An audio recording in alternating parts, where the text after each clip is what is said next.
ဟုတ်ပါတယ်ဒီဗီဒီယိုမှာတစ်နှစ်အတွင်းကို3000ဘယ်လိုရှာမလဲဆိုတဲ့အကြောင်းကိုကျွန်တော်ပြပြသွားဖြစ်ပါတယ်အဲ့တော့ဒီစကားကိုကြားလိုက်ပြီဆိုလို့ရှိရင်ခင်ဗျာစဉ်းစားနေမှာနှစ်ခုရှိတယ်ပထမတစ်ခုကကျတော့ဒီကောင်ဟုတ်ကောဟုတ်ရလားပေါ့နော်3000တစ်နှစ်အတွင်းဘယ်လိုရှာမှာလဲဒီကောင် scam မှာလားမသိလိမ်မှာလားမသိကြားဖြန့်လားမသိဟုတ်ပါဘူးကျွန်တော်ကြားဖြန့်မဟုတ်ပါဘူးနောက်တခြားလူတွေကျတော့ဘယ်လိုမျိုးပြောမလဲဆိုတော့ဟာကွာဟဲ့အောင်3000ဆိုတာငါတစ်လနှစ်လနဲ့ရှာရင်ပြီးနေပြီအဲ့လိုမျိုးလူတွေရှိကောင်းရှိနေတယ်ဟုတ်ပြီဆိုတော့3000ဆိုတော့ကျွန်တော်ကျန်မဲ့ general amount နဲ့တခုကျွန်တော်ပြပြတာအဲ့တော့ကျွန်တော်စဉ်းစားမိတာပေါ့နော်ဒီ3000ဆိုတဲ့ amount ကိုတချို့သောလူတွေက3-5 လနဲ့ရှာလို့ရနိုင်မယ်တချို့သောလူတွေကတနေ့လောက်မှရနိုင်မယ်တချို့လူတွေက4-5 နှစ်လောက်မှဖြစ်နိုင်မယ်တချို့တွေကဟာ3000အရင်မှမဖြစ်နိုင်ဘူးဟဲ့300လောက်အရင်ရှာတာအဲ့လိုမျိုးဖြစ်နိုင်တယ်ဆိုတော့အဲ့လိုလူတွေမှာဘာကွာသွားလဲဆိုတော့ကျွန်တော်သိချင်တယ်ဘာကွာသွားလဲဆိုတော့ကွာခြားချက်တွေကအများကြီးရှိပါတယ်နော်ပထမဆုံးကိုယ့်ရဲ့ family ပေါ့နော်ကိုယ့်ရဲ့မိသားစုက background တောင်းလားပတ်စံရှိလားပေါ့ဗျာမိသားစုချမ်းသာတာပေါ့နော်မိသားစုချမ်းသာလို့ရှိရင်ဒါအရင်လွယ်တယ်ရှားတာဟုတ်တယ်မလားဒါကတော့ကိုထိန်းချုပ်လို့မရတဲ့ factor တစ်ခုပေါ့နော်နောက်တစ်ခုကကျတော့ luck ပေါ့နော်ကိုကဘာမှမဟုတ်ပဲဈေးသွားရင်းနဲ့ထီဆိုင်တွေ့လို့ထီထိုးလိုက်တယ်ထီပေါက်သွားတယ်3000ရတယ်ဖြစ်နိုင်တယ်နော် lucky draw ပေါက်သွားတယ်ပါညာစသဖြင့်ဒီလိုမျိုး luck တွေလည်းရှိနိုင်တယ်ဒါပေမဲ့ဒီဟာတွေကကျွန်တော်တို့ထိန်းချုပ်လို့မရတော့အရာနော်ကိုယ့်ရဲ့ဗုဒ္ဓဘာသာအရပြောမယ်ဆိုရင်ကုသိုလ်ကံအကုသိုလ်ကံဒါတွေဖြစ်သွားမယ်ဒါပေမဲ့အဲ့လားတွေကအဟုတ်အရင်တော့လုပ်ခဲ့တဲ့ဟာတွေနော်ကျွန်တော်တို့အခုသွားလုပ်လို့လည်းပြင်လို့လည်းမရအောင်ဟုတ်ပြီအဲ့တော့ကျွန်တော်ပြင်လို့ရတဲ့ဟာတစ်ခုဘာရှိမလဲဆိုတော့နောက်တစ်ခုက mindset ပဲ mindset ကဒီခုနပြောတဲ့3000ကိုတစ်နှစ်လောက်နဲ့ရှာပြမယ်3-4လနဲ့ရှာပြမယ်ဆိုတော့လူနဲ့3000ဆိုရင်မဖြစ်နိုင်ပါဘူးကွာဟဲ့အောင်တစ်နှစ်လည်းမရအောင်နှစ်နှစ်လည်းမရအောင်3နှစ်5တော့9နှစ်လောက်စုမှမယ်3000ဖြစ်နိုင်မယ်ဆိုတဲ့လူလည်းဖြစ်နိုင်တယ်ဆိုတော့အဲ့နှစ်ယောက်ရဲ့ကွာခြားချက်က mindset ပေါ့နော်ကိုထိန်းလို့ရတဲ့ဟာ mindset ဖြစ်တယ်ခုနပြောတဲ့ဟာလည်းကျွန်တော်ထိန်းလို့မရအောင်နော်ခင်ဗျားမွေးကလေးက rich family မှာခင်ဗျား RKE အနေနဲ့မွေးလာလို့ခင်ဗျားရွေးလို့မရအောင်ဟုတ်နော်မွေးပြီးသွားပြီမတတ်နိုင်တော့တို့မို့ခင်ဗျားကကျမ်းမာရေးချို့တဲ့မှုတစ်ခုခုနဲ့မွေးလာရဆိုလို့ရှိရင်လေဒါခက်ခဲသွားပြီဗျာတလားအဲ့ဒါအကြောင်းခင်ဗျားပတ်စံတွေကုန်နေလိမ့်မယ်အဲ့ဒါအကြောင်းသူများထက်တိတ်ပြီးတော့မရှင်းပြနိုင်တာလည်းဖြစ်နိုင်တယ်နော်ဒါဒီမတတ်နိုင်ဘူးဒါဘွာပေးတဲ့ဟာကအဲ့လိုမျိုးပေးတာဖြစ်တဲ့အတွက်ကျွန်တော်သွားပြင်လို့မရအောင်အဲ့တော့ကျွန်တော်ပြင်လို့ရတဲ့ဟာတစ်ခုပဲရှိတယ်အဲ့ဒါလည်း mindset ပေါ့နော်ဆိုတော့အဲ့ mindset အကြောင်းကိုကျွန်တော်ဒီဗီဒီယိုမှာပြောမှာဖြစ်ပါတယ်အဲ့တော့3000ဆိုတဲ့ဟာကြီးကအရင်ကြီးလုံးတယ်ကျွန်တော်ဖြည်းဖြည်းနဲ့စပြီးတော့ break down လုပ်ကြည့်မယ်နော်နားလည်လို့ရအောင်ကျွန်တော် break down လုပ်ကြည့်မယ်အဲ့တော့ပထမဆုံးအရင်စဉ်းစားရမှာတော့အဲ့3000ပတ်စံကိုဘယ်ရမှာလဲအဲ့ဒါကိုရင်စဉ်းစားရမယ်ဟုတ်နော်3000လို့ကျင်အောင်အဲ့တော့3000ရဖို့အတွက်နီလန်းနှစ်ခုရှိတယ်ပထမတစ်ခုကတော့ကျွန်တော်ခုနပြောတဲ့ RK သဘောမျိုးပေါ့နော်ဖေဖေမေမေတောက်ပတ်စံပေးပါဆိုလို့ရှိရင်တောင်းကြည့်လို့ကိုယ့်ဖေမေကချမ်းသာလို့ရှိရင်ပေးမှာပေါ့ဟုတ်နော်ဒါဆိုရင်ပြီးသားပြီအရင်လွယ်လုံးတယ်ဟုတ်ပြီဒါမဲ့အဲ့နီလန်းကျွန်တော်မတောင်းဒုတိယနီလန်းတောင်းမယ်ဒုတိယနီလန်းကဘာလဲဆိုတော့ကိုယ့်ဖေမေစီမှာတောင်းမှာမဟုတ်ဘူးသူများတွေစီကတောင်းမယ်ဟုတ်ပြီသူများတွေစီကဘယ်လိုတောင်းမှာလဲအဲ့တော့သူများတွေကကိုယ့်ကိုပတ်စံကြီးကြီးဖြူဖြူနဲ့လာပေးတဲ့နီလန်းကိုကျွန်တော်စဉ်းစားရမယ်သူများစီကတောင်းမယ်ဆိုတာကျွန်တော်တို့ဘန်အောင်တမျှတော့တိုက်လို့မရအောင်ဟုတ်နော်ဒါတွေက illegal ဖြစ်တယ်အဲ့တော့ကြီးကြီးဖြူဖြူသူများဟဲရောပတ်စံဆိုပြီးတော့လာပေးအောင်ဘယ်လိုလုပ်ရင်ကောင်းလဲဆိုတာကိုပဲကျွန်တော်စဉ်းစားလို့ရမယ်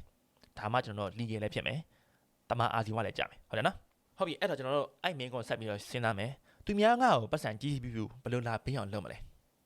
အဲ့ဒါကိုမစဉ်းစားတတ်တယ်လို့ရှင်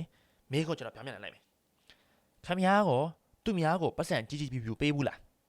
ဘာကြောင့်ပေးခဲ့လဲကျွန်တော်အဲ့ဒါကိုရင်စဉ်းစားမယ်ဟုတ်ပြီခင်ဗျားပေးဘူးတယ်ဘယ်လိုပေးဘူးလဲဆိုတော့ခင်ဗျားဒီနေ့မနက်ဘိုက်စာလို့ဆိုပြီးတော့ခင်ဗျားလမ်းထိပ်ကမွေးငါးဆိုင်မှာထမင်းဆိုင်မှာခင်ဗျားထမင်းဝယ်မယ်မွေးငါးဝယ်မယ်တခုဝယ်မယ်ဟင်းဝယ်မယ်ခင်ဗျားပတ်စံပေးခဲ့တယ်ကြီးကြီးဖြူဖြူပေးခဲ့တယ်ဟုတ်တယ်နော်သူစီကနေပြီးတော့ခင်ဗျားထမင်းဟင်းမွေးငါးတခုခုပြင်လာခဲ့တယ်အဲ့တော့ခင်ဗျားအဲ့ဒါကြီးကြီးဖြူပေးခဲ့တာဘာကြောင့်ပေးခဲ့တာလဲဘာကြောင့်ပေးခဲ့လဲဆိုတော့ပြန်ပြီးစဉ်းစားမယ်ဆိုလို့ရှိရင်အဲ့အချိန်မနက်ထားတော့ဘိုက်စာတယ်ဆိုတော့အဲ့မနက်ဘိုက်စာနေတဲ့အချိန်မှာဒီပတ်စံကြီးကျွန်တော်တို့တန်ဖိုးတိတ်မရှိတော့ဘူးအဲ့ဒီလမ်းထိပ်ကအတော်ကြီးရောင်းနေတဲ့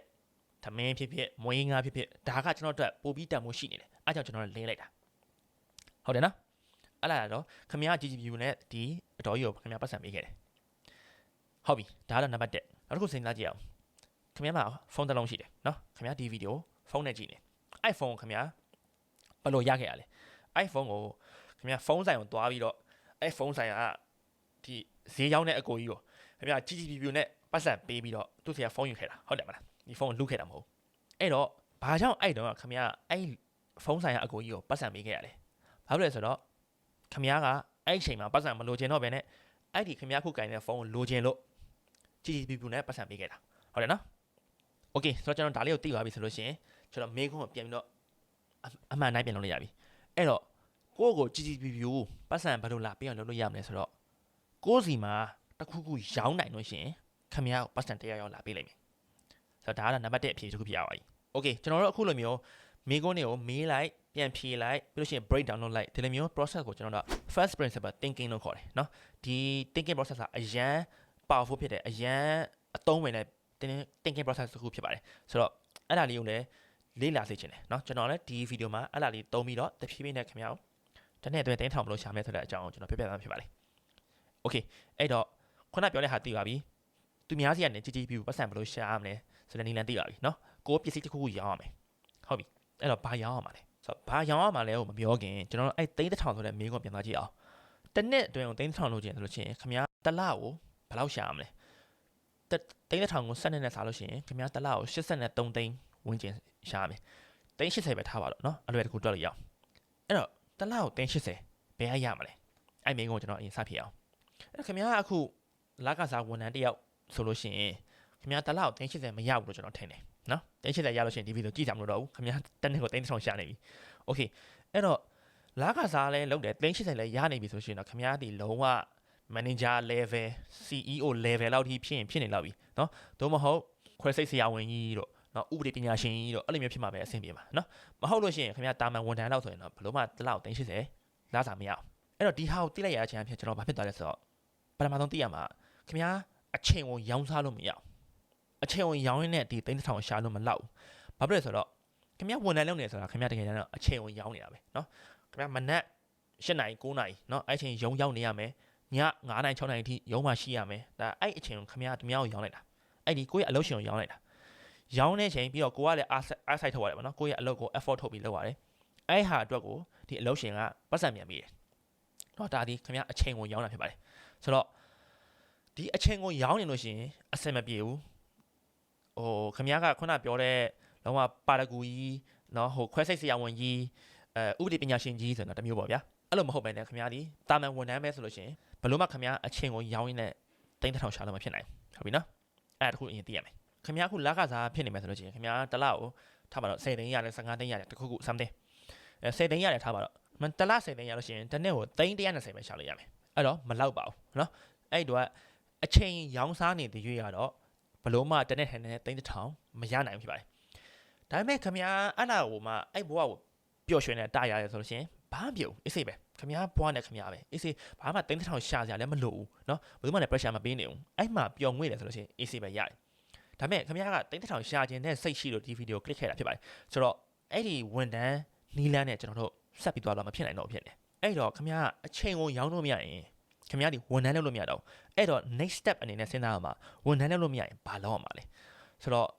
ဘာလုပ်ရမှာလဲဆိုတော့ခင်ဗျားဒီစီးပွားရေးတစ်ခုကိုပိုင်ဆိုင်မှရမှာဖြစ်ပါတယ်နော်ဟုတ်ပြီအဲ့လိုပြောလိုက်လို့ခင်ဗျားဒီငါဘလို့စီးပွားရေးပိုင်မှာလဲဝန်ထမ်းပါတော့စီးပွားရေးဘလို့စမှာလဲပတ်စံမရှိလို့ဝန်ထမ်းလုပ်နေရလေစီးပွားရေးဘလို့စမှာလဲဟုတ်ပါမှန်ပါတယ်ဒါပေမဲ့အဲ့ thinking နဲ့ကျွန်တော်တို့ဆက်သွားလို့မရအောင်နော်အဲ့တော့ငါတို့စီးပွားရေးတစ်ခုကိုဘယ်လိုမျိုးစရမလဲဆိုတဲ့ဟာကိုပဲကျွန်တော်တို့ဆက်ပြီးတော့မေးမှရတော့မယ်စီးပွားရေးမဟုတ်ရင်တော့မှကိုယ့်ဘာကို self employed ပါနော် small business တည်လေး self employed အနေနဲ့စမှတာလဲကိုကအချိန်ကိုရောင်းတာမဟုတ်ပါနဲ့ကိုက value ကိုရောင်းတာဖြစ်သွားပြီနော်ခင်ဗျားအချိန်ကိုဆက်ရောင်းလို့မရတော့ဘူးဒါပေမဲ့ value ကိုရောင်းရတော့မယ်နော် value ကိုရောင်းမှတာလဲခုနပြောတဲ့လကစားဘွားကနေပြီးတော့နောက်တစ်ဆင့်ရောက်ပြီးတော့ပတ်စံပိုတိုးရှာလို့ရမှာဖြစ်ပါတယ်အဲ့တော့လကစားတယောက်အနေနဲ့ကြည့်ကြည့်အောင်ခင်ဗျားဒီတရက်ဘသူ့ကိုဈေးရောင်းနေရလဲခင်ဗျားလည်းရောင်းတော့ရောင်းနေရပဲဒါပေမဲ့ဘသူ့ကိုဈေးရောင်းနေတယ်ဆိုတော့ခင်ဗျားရဲ့အလုပ်ရှင်ကိုရောင်းနေတာဘာလဲဆိုတော့ကိုကအလုပ်ရှင်ပြောတဲ့အတိုင်းကိုလုပ်တယ်နော်ကိုအလုပ်ရှင်ပြောတဲ့ job description တိုင်းကိုကျွန်တော်နေတယ်သူလုပ်ခိုင်းတဲ့ဟာတွေလုပ်တယ်ဒါမှဒါခင်ဗျားသူ့ကိုရောင်းနေလို့ तू ကခင်ဗျားအလုပ်မဖြုတ်တာဟုတ်တယ်နော်အဲ့တော့ခင်ဗျားရဲ့ customer ဘယ်လိုလဲဆိုတော့တကယ်တမ်းအလုပ်ရှင်ဖြစ်နေဒီအလုပ်ရှင်စိတ်ကျဉ်အောင်လုပ်ပေးနေရတယ်နော်ဘာလို့အလုပ်ရှင်ပတ်စံပေးနေအောင်ဒါပေမဲ့ကိုပိုင်စီးပွားရေးလုပ်တဲ့အချိန်မှာ self employed ဖြစ်သွားတဲ့အချိန်မှာကိုကအလုပ်ရှင်မရှိတော့ကိုဒီအလုပ်ရှင်ဖြစ်သွားတယ်ကိုပေါ်မှာဘာမှမရှိတော့ဘူးဒါပေမဲ့ခင်ဗျားဘသူ့ရောင်းရတယ်ဆိုတော့လူတိုင်းကိုရောင်းရတာ customer တွေအများကြီးဖြစ်သွားပြီနော် public ကြီးကိုရောင်းရတာတနိုင်ငံလုံးကလူတွေအားလုံးတွေခင်ဗျားရဲ့အလုပ်ရှင်ဖြစ်သွားပြီနော်အဲ့ဒါပုံမကောင်းဘူးလားခင်ဗျားလူတွေအများကြီးကိုရောင်းနေရတယ်ဒါမှခင်ဗျားပတ်စံပို့ရမှာဖြစ်ပါတယ်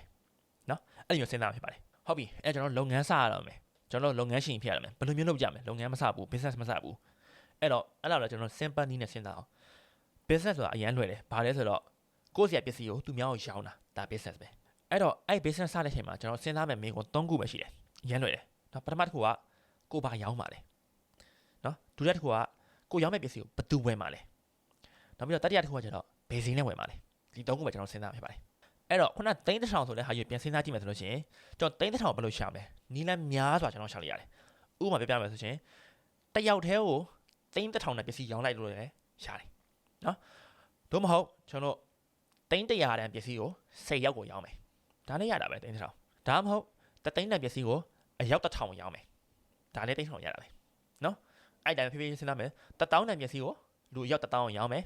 ဒါမှမဟုတ်1000တန်ပစ္စည်းကိုလူအယောက်3သိန်းကိုရောင်းမယ်ဒါလည်းသိန်း1000ရတာပဲနော်နီးလန်းမျိုးစုံရှိတယ်အဲ့မှာစဉ်းစားမှာခမားတီဘာလုံးတက်လဲဆိုတာစဉ်းစားရမယ်ပြန်လုံးတက်တဲ့ဟာကိုလူဘယ်နှယောက်ကိုဘယ်လိုရောင်းအောင်လဲဆိုတဲ့ဟာကိုစဉ်းစားရမယ်အဲ့နှစ်ခုစဉ်းစားလိုက်ပြီဆိုလို့ရှိရင်ကျွန်တော် business ဆိုတာကိုစလို့ရပြီပြီးလို့ရှိရင်သိန်း1000ဆိုတဲ့ line ကိုကျွန်တော်စပြီးတော့မြင်လို့ရပြီဟုတ်ပြီအဲ့တော့ခမားဘာလုံးတက်လဲဆိုတဲ့ scale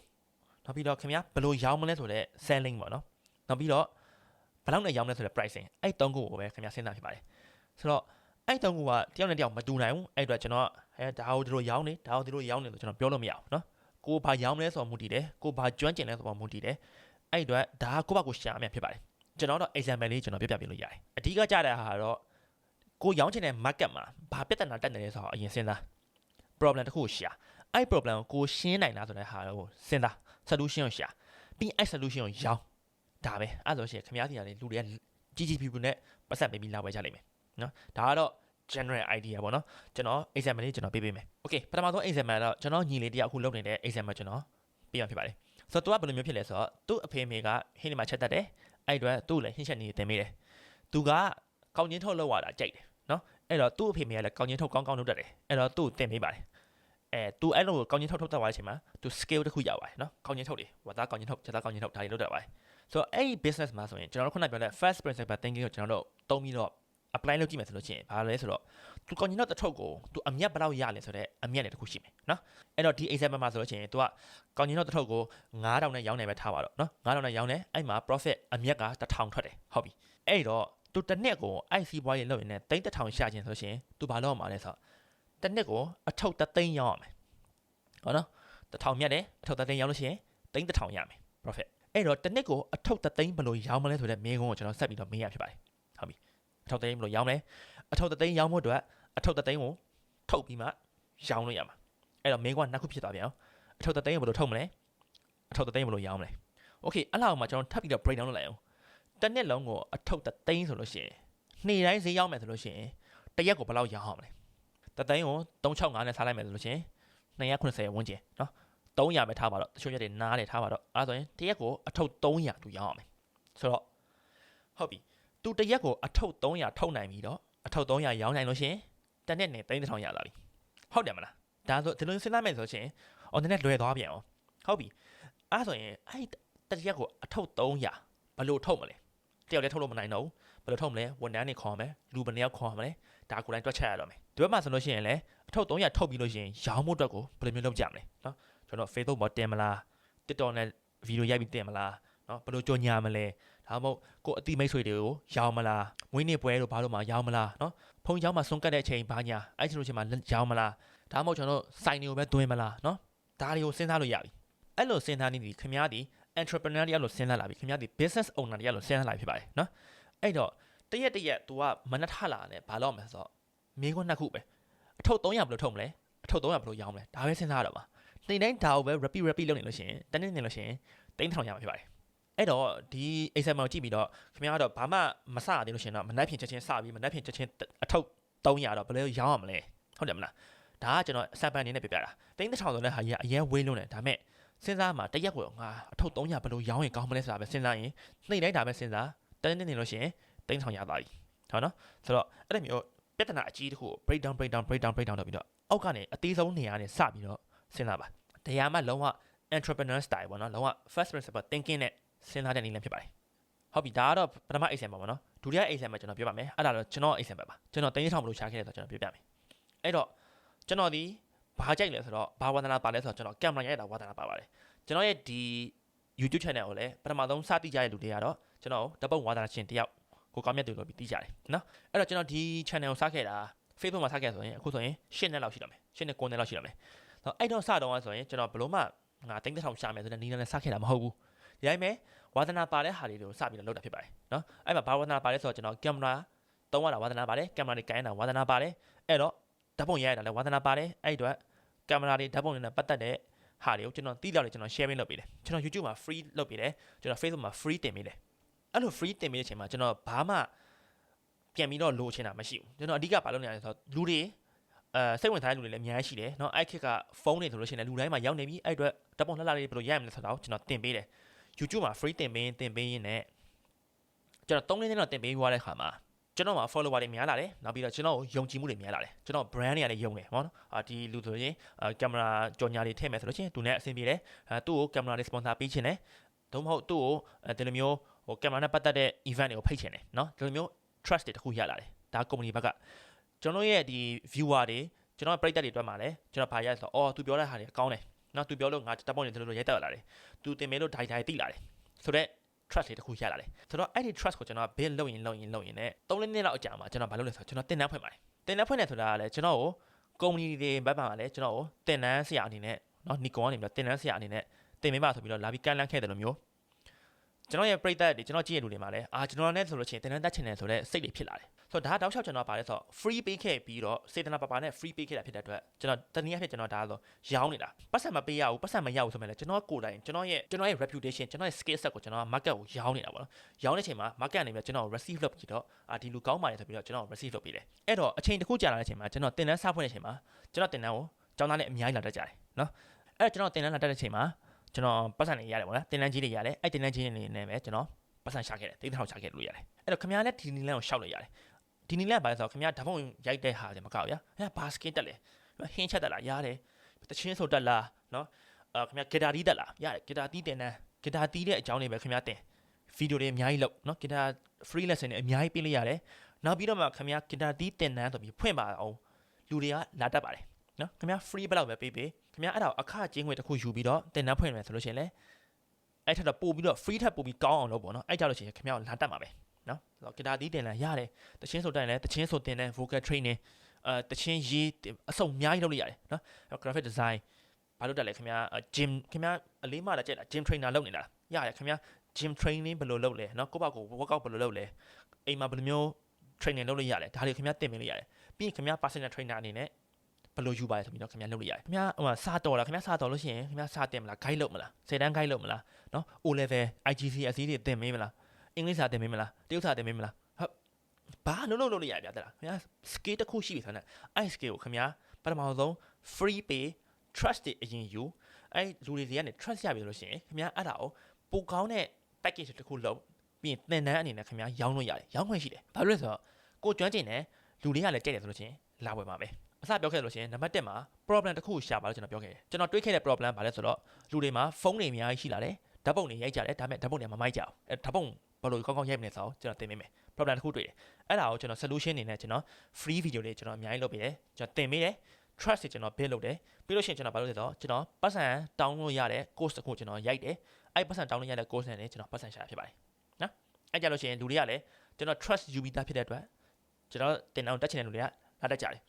free ပဲမတက်ချင်တဲ့လူတွေလည်းအများကြီးတယ်မတက်ချင်လို့ရှိရင် free ကြည့်လို့ရတယ်နော်အဲ့တော့ကျွန်တော်အဲ့လိုနည်းနဲ့ကျွန်တော်ပတ်စံရှာခဲ့ဖြစ်ပါတယ်အဲ့တော့အဲ့နည်းနဲ့စဉ်းစားပြီးဆိုရှင်လည်းခင်ဗျားစဉ်းစားမှာခင်ဗျား audience တွေကနေပြီးတော့ trust ရပြီးသွားပြီเนาะ reputation တစ်ခုရပြီးသွားပြီဆိုလို့ရှိရင်ခင်ဗျားစဉ်းစားမှာ3000ရှာမယ်ဆိုလို့ရှိရင်ဘယ်လိုရှာမလဲခုနပြောတဲ့မေကွန်တိုင်းပဲကိုယ့်ရဲ့တင်တန်းကိုကိုကဘယ်လောက်နဲ့ရောင်းပါလဲ3သိန်းနဲ့ရောင်းပါလား3သိန်းနဲ့ရောင်းမယ်ဆိုလို့ရှိရင်ခင်ဗျားလူအယောက်1000ရှာရမယ်ကျောင်းသားအယောက်1000ရှာရမယ်โอเคကျောင်းသားအယောက်1000ဘယ်လိုရှာမလဲကျောင်းသားရောက်ထအောင်တစ်နှစ်တွင်ရှာမယ်ဆိုရင်ခင်ဗျာတစ်ရက်ကိုခင်ဗျာလူ3ယောက်လောက်ရှာရမယ်နော်တစ်ရက်3ယောက်ကိုတောက်လျှောက်ရှာနိုင်မယ်ဆိုလို့ရှိရင်တစ်နှစ်နဲ့လို့ရှိရင်3000ရပြီဟုတ်တယ်နော်โอเคအဲ့တော့ခင်ဗျာတစ်ရက်မနက်ထလာနဲ့ငါဒီနေ့လူ3ယောက်ဘယ်လိုရှာမလဲဒါကိုပဲစဉ်းစားရတော့မယ်ဒါကတော့ကျွန်တော်တသိန်းအနေနဲ့ပြပြအောင်နော်ခင်ဗျာကျူရှင်တင်မေးတာဆိုလို့ရှိရင်လည်းလူတစ်ယောက်ကိုဘယ်လောက်ပေါ့နော်တစ်လ9သိန်းတော့ဖြစ်နိုင်တယ်နော်ခင်ဗျာgym trainer ပဲထား personal trainer ဆိုလို့ရှိရင်လည်းတစ်ယောက်ကို9သိန်းလောက်ယူမယ်ဆိုလို့ရှိရင်ခင်ဗျာလူအလောက်အများချက်တာမလို့အယောက်200ပဲရှာရမယ်နော်တစ်ယောက်ကို9သိန်းတောင်းမယ်ဆိုလို့ချင်းအယောက်200ပဲရှာရမယ်3000ရမယ်အယောက်200ဘယ်လိုရှာမလဲဆိုလို့ချင်းအယောက်200ဆိုရင်တစ်ရက်လောက်ရှာကြမလို့ပေါ့နော်တစ်ရက်ချားတစ်ရက်လောက်ရှာလဲအဆင်ပြေတယ်ဆိုတော့အဲ့လိုနီးနဲ့ခင်ဗျာ3000ဆိုတဲ့နီးလန်းကိုကိုယ့်ဘာကိုပြန်ပြီးပေးလို့ရတယ်ပြီးတစ်ရက်ဘာလုပ်မလဲဆိုတဲ့မေကွန်တစ်ခုထွက်လာလိမ့်မယ်အဲ့မေကွန်ကိုဖြည့်နိုင်လို့ရှင်ခင်ဗျာတနေ့နဲ့3000ရဖြစ်ပါတယ်တခုတော့လွတ်တတ်တယ်ဒါမဲ့ဥမာဈေးမရောင်းတတ်ဘူးနော်ဒါမှမဟုတ်ကျွန်တော် Facebook တင်ဘယ်လိုတင်ရမလဲမသိဘူးဓာတ်ပုံမရိုက်တတ်ဘူးစာမရေးတတ်ဘူးမျိုးစုံဖြစ်တတ်တယ်ဆိုတော့အလားတွေကလည်းခင်ဗျာ entrepreneur တယောက်အနေနဲ့ business person တယောက်အနေနဲ့ဒါတွေကိုကိုယ်တိုင် solution ရှာမှာဖြစ်ပါတယ်နော်အဲ့ဒါဘယ်လိုရှာမလဲလွယ်လွယ်လေးပဲသူများတော့မေးလို့ရတယ်နော် သူများလုပ်ပြီးလို့တွားမေးအကိုကြီးလုပ်ပါအောင်ကျွန်တော်ကူညီပါအောင်ဘာညာလုပ်လိုက်ရတယ်နော်ဒါမှမဟုတ်တင်တန်းရှိလို့ရှိရင်တင်တန်းကောင်းပေါ့နော်ဟိုချင်းတင်တန်းနဲ့မတက်နဲ့တင်တန်းကောင်းရှိလို့ရှိရင်အဲ့တင်တန်းမှာတွားပြီးတော့လေ့လာလို့ရမယ်သို့မဟုတ်အခုခေတ်ဆိုရင် ChatGPT AI နော်အများကြီးပဲ ChatGPT ကိုမြန်မာလိုလောက်မေးလို့ရတယ်ဟဲ့အောင်ငါ့ကိုဒိုင်းဘယ်လိုလုပ်လဲသင်ပေးပါထွက်လာမှာပဲနော်အဲ့တော့ရှာတတ်ဖို့ပဲလို့လဲရှာခြင်းစိတ်ရှိဖို့ပဲလို့လဲဘာလို့အဲ့လိုကျွန်တော်ပြောလဲဆိုတော့ကျွန်တော်ခုနပြောတဲ့ဓာတ်ပုံဝါဒနာရှင်တယောက်ဆိုတဲ့ page ကိုမစခင်တော့ကျွန်တော်ဘာမှမရိုက်တတ်ဘူးကင်မရာလည်းမကင်တတ်ဘူးဘာမှမလုပ်တတ်ဘူးကျွန်တော်အဲ့ဒီ page ချပြီးတော့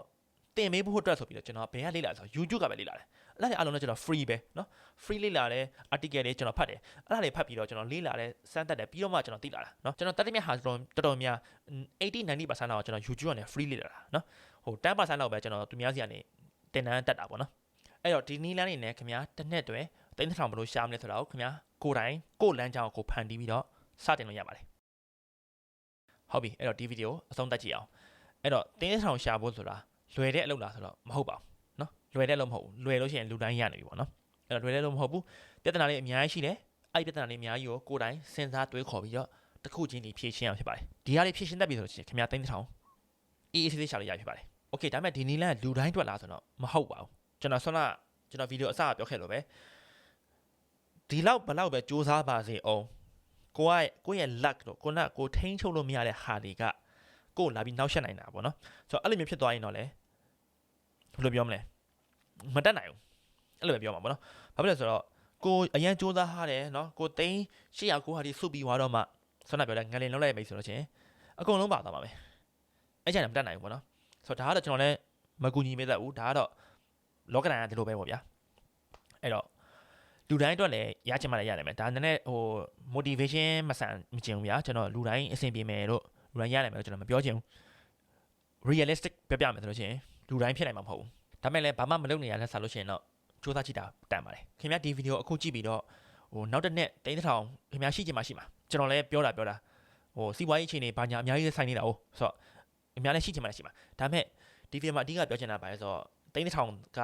main point မဟုတ်ဘူးเนาะကျွန်တော် main point ပါဆိုတော့ first principle thinking ဆိုတဲ့မိကုန်းအကြီးเนาะ3000ဘယ်လိုရှာမလဲဆိုတဲ့ဟာတွေကျွန်တော် break down လုပ်ရင်လည်း